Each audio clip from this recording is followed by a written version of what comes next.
and then turn around and do something like that. Do you feel the way the WWE treated him was fair?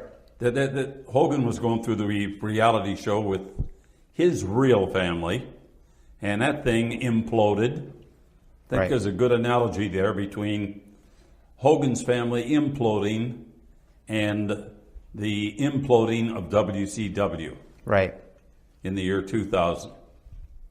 So the ultimate, now there are rumors that Hogan may be back one day, but his expulsion from WWE, do you think that was fair? You know, there's a you can't give a yes or no. I know. I'm putting you on the spot. Fair? No, it isn't fair. Not right. Right. But it happened. Sure. So it's very interesting to hear what Mean Gene had to say about the Hulk Hogan situation. There's no excuse for what Hogan said. He got caught. It was mainstream. The WWE did what they had to do. They distanced themselves from Hulk Hogan, gave some time to the situation, let it pass. Hulk Hogan has apologized. It's tough. I mean, who hasn't said something they regret in their past? I mean, very few people have stuff that they said in their past come back to destroy them, but it does happen. We've seen it happen to other celebrities who have yet to get a second chance. But Hulk Hogan has a second chance here with the WWE. Hopefully he'll come back tomorrow to Monday Night Raw and maybe apologize and hopefully give a touching tribute to Mean Gene Okerlund as he deserves. So, Mean Gene was inducted into the WWE Hall of Fame in 2006.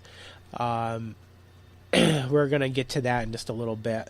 One other thing I want to mention is Mean Gene Okerlund, when he went to WCW, kind of broke my heart. I wasn't a WCW fan. I was strictly a WWF fan, I'm not going to lie. Whenever somebody jumped ship from WWF to WCW, I kind of took it personally. You know, I was young. I was a teenager. So it especially hurt me when Mean Gene went to WCW. I didn't know what they would do with him. And they kind of made him like a shill salesman almost, more so than WWF did with the hotline and the reports he used to do with sometimes good information, sometimes bad information, sometimes wrong information. And I know that was WCW feeding him that information to spill on the hotline. So it's tough. It was tough for me to see him in WCW, but basically he followed Hulk Hogan there, and they continued their friendship there, and also he worked with Ric Flair there, and that's when Mean by God Gene was born, and it was kind of almost up to the point where Hogan would call him, well, you know something, Mean Gene. So Ric Flair had his own by God Gene.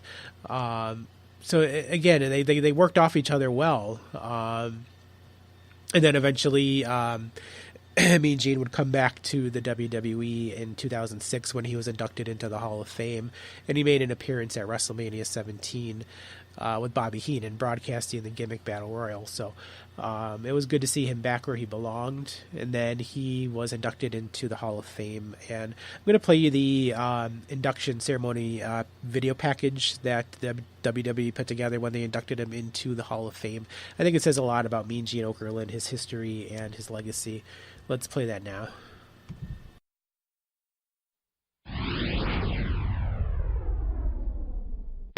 Would you please welcome Gene Okerlund? His illustrious career has spanned nearly 4 decades, and he's still one of the most recognizable personalities in wrestling history. Gene Okerlund has seen and done it all. He spent time in the AWA, WCW, and of course, the WWE. When the World Wrestling Federation exploded into a cross-cultural phenomenon in the 1980s, Mean Gene was nearly as popular as the superstars themselves, thanks in no small part to his good friend, the immortal Hulk Hogan. Well, you know something, Mean Gene. Well, you know something, Mean Gene. You know something, Mean Gene. This man right here, my very dear, close, personal, longtime friend, Hulk Hogan. very instrumental in picking up the banner of Mean Gene. The chemistry between the unlikely duo was pure magic, and it led to one of the most mismatched tag teams in wrestling history. Mean Gene's in the ring, all right. Down across Mr. Fuji. 1. We have a count of 2. And a count of 3. It's Gene-a-mania. It's Hulkamania going wild. Always the consummate professional, one-take Okerlund never falters under pressure. He comes off that top rope with a flying... I could do this better drunk. Now, I'm not about to lay down on my back and let someone cover me. I thank you very much. I screwed that thing up. What? Oh, my God. You have embarrassed me again, Jim. It's not Jim, it's Gene. I told you, right? Where I got the big mouth. She nursed me for 4 years. Do you have a name on that? Male or female? I didn't check. Neither did I. You've already given me my haircut. Doesn't Adrian look smashing today? You're standing behind him. I don't know. What exactly is that? This is the vault for the family jewels. I didn't mean to say that. Oh, my word. A little accident there. You guys can go yourself because we're out of time here, pal.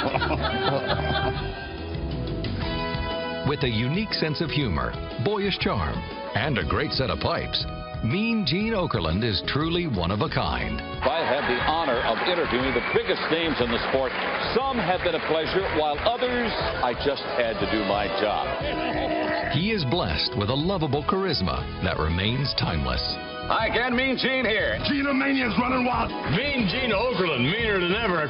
It's an honor to welcome the first announcer ever inducted into the WWE Hall of Fame, Mean Gene Okerlund. And just some stuff a lot of people don't know about Mean Gene Okerlund. He'd been married to his wife, whose name is Jean, as well, since 1964. They had 2 kids. His son Todd was on the United States Olympic team for hockey and competed in Calgary.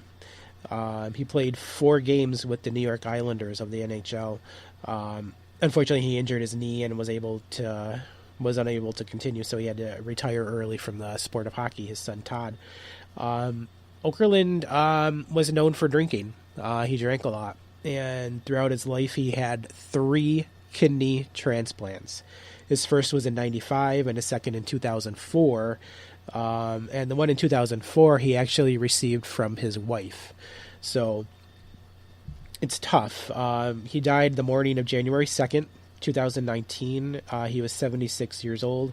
He died in a hospital in Sarasota, Florida. It was revealed by his son Todd that he had received the 3 kidney transplants, and he fell, which caused his health to deteriorate in the weeks leading up to his death. So sounds like some of the drinking had caught up with him, unfortunately. And throughout his career, he was inducted into not only the WWE Hall of Fame, but he was inducted into the New England Wrestling Hall of Fame in 2015, the Professional Wrestling Hall of Fame in 2016. He won 2 Slammy Awards for Best Commentator in 1986 and Best Head in 1987, which he shared with Bam Bam Bigelow. And Dave Meltzer's Wrestling Observer newsletter awarded him with the most distinguishing promotional tactic in 1995 with the WCW 900 number hotline promos. And then he was inducted also into the Wrestling Observer Newsletter Hall of Fame in 2016 as well. So his legacy is going to continue on. There's really nobody right now that can fill his shoes. Renee Young was getting close, I think, but now they moved her more into a commentator role. And these other girls they have right now in WWE, they just don't have the personality or the charm of Mean Gene Okerlund. So, I mean, Mike Rome right now is probably the closest we're going to get, and they don't utilize him too much. So, you know, it really stinks because a good broadcaster, a good commentator like Mean Gene Okerlund can really push the characters in wrestling to where they need to be, and that's one place where WWE is failing right now. They really need a strong broadcaster to help these wrestlers get their characters over, and that's really what Mean Gene did. That's why he was such an integral part of WWE growing up. It's tough to say. I mean, Jim Ross was a good commentator. He had that voice. He had the charisma of Mean Gene Okerlund. It's too bad the WWE doesn't use him now in a Mean Gene role instead of a commentator role. It'd be good to see Jim Ross back on television, especially now that All Elite Wrestling is coming along, and they're going to look to steal Jim Ross, I'm sure, when his contract with WWE expires in March of this year.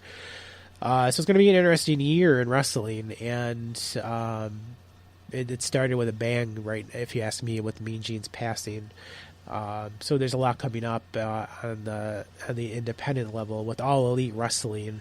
We're going to find out more about All Elite Wrestling this Tuesday, January 8th. They're going to have a rally in Jacksonville, Florida, in the arena of whatever the football team's name is, the Jaguars, I don't know.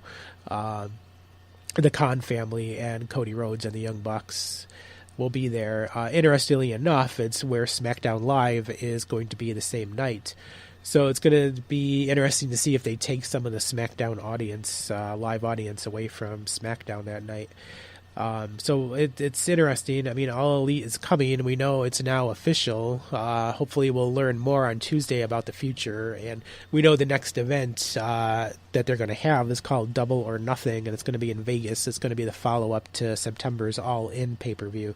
So it'll be interesting to see what they have in store for that event. And one thing hanging over All Elite Wrestling and New Japan Wrestling right now is the future of Kenny Omega. He lost his IWGP Heavyweight title at Wrestle Kingdom 13 this past weekend. So we don't know where he's going to end up. We know he's done with New Japan Wrestling, but is he going to end up in the WWE? Are we going to see him pop up in the 2019 Royal Rumble, which is coming up in a few weeks? Or are we going to see him show up for All Elite Wrestling? And right now it's up in the air. We haven't gotten too much information. We know Cody, the Young Bucks, Hangman Adam Page, Brandy Rhodes have all signed with All Elite Wrestling. And they have other roles besides competing in their company. Hopefully we'll find out more on Tuesday, January 8th from Jacksonville at their rally at 5 p.m. And you can catch that rally on the All Elite Wrestling Facebook page, Brandy Rhodes' Twitter feed, on Instagram with the Young Bucks. So just make sure, it's going to be interesting to see what that rally is, and I'm going to try to record it and put it out for you guys on the podcast, hopefully on our next episode. So we'll learn more about All Elite Wrestling this week. Coming up this next weekend here in Central New York, we have quite a few events going on. 2 on Saturday, January 12th, and 1 on Sunday, January 13th. The 2 that are going to take place on Saturday, New York Championship Wrestling's next event, New Year's Bash, and also an event out in Rochester for Upstate Professional Wrestling at the Eagles Club, 72 Hinchy Road in Rochester. Doors open at 5:30. The bell is at 6. The card is shaping up. The UPW Heavyweight Championship is on the line as Iron Ace defends against Lionel Knight. We're going to see Matt Cross in action. We don't know just yet who he's going to face. And Cameron Jarrell is going to be inducted into the Rochester Wrestling Hall of Fame. And this is a pretty interesting story. I'm going to hope to get Cameron on the show. He wrestled as Gabrielle Saint, and now he's transitioned into Cameron Jarrell. I want to get him on the show, or I'm sorry, her on the show soon to talk about this. I think it's a big honor, and I think it's really progressive of Upstate Professional Wrestling to be doing this, and I think it's an honor. So the event is called Wrestle Bowl 2019 for UPW in Rochester. Some other matches on the show. The No Limits Championship is going to be on the line. Champion Colin Delaney is going to face Bam Bam, and the UPW Tag Team Champions, Defiance, are going to take on Vile Society. McLeod's will be in action, and the 585 Live Championship will be defended by Cheech against the hybrid Sean Carr. Nick Ando and Jay Freddy are also going to go one-on-one, and the Process will be taking on the Wrestling Liberation Front.